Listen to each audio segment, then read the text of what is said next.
So when we talk about waste, actually these are the same waste that would be true regardless of the size of the company. Okay. But allow me to highlight at the last part that perhaps because of the peculiarity of SMEs, they might be more exposed, more at risk to certain types of waste. But at the same time, there could also be certain characteristics within SMEs that might help avoid or help prevent such type of waste.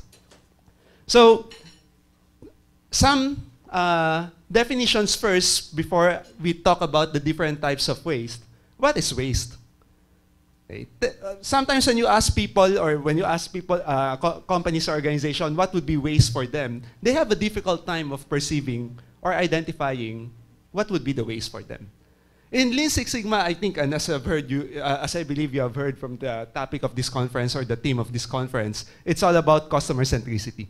So when we go back to that theme, the customer should actually be your main point person to identify what waste is in the organization. So anything that the customer might not be willing to pay for could be considered as waste. And when we talk about customer, it's not necessarily your external customers. I think you have heard of it earlier on. It's not just your customers who buy or purchase your product or services, but it could also be internal customers or perhaps internal stakeholders. Okay? Because definitely there will be certain ways that external customers might not be able to see, but your management could be your internal stakeholders that would be able to pinpoint that these are waste. So you start with the customer, you avoid producing the wrong goods and services in the first place.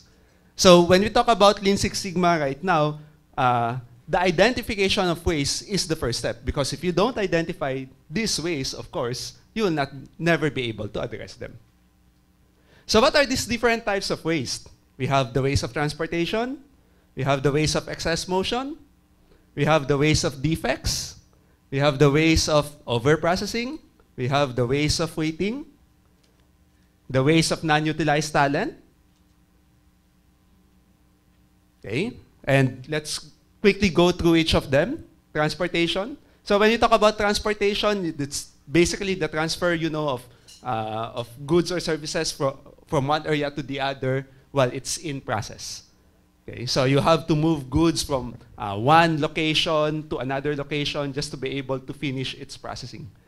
Okay, or perhaps you have to move customers in a service facility from one building to the other.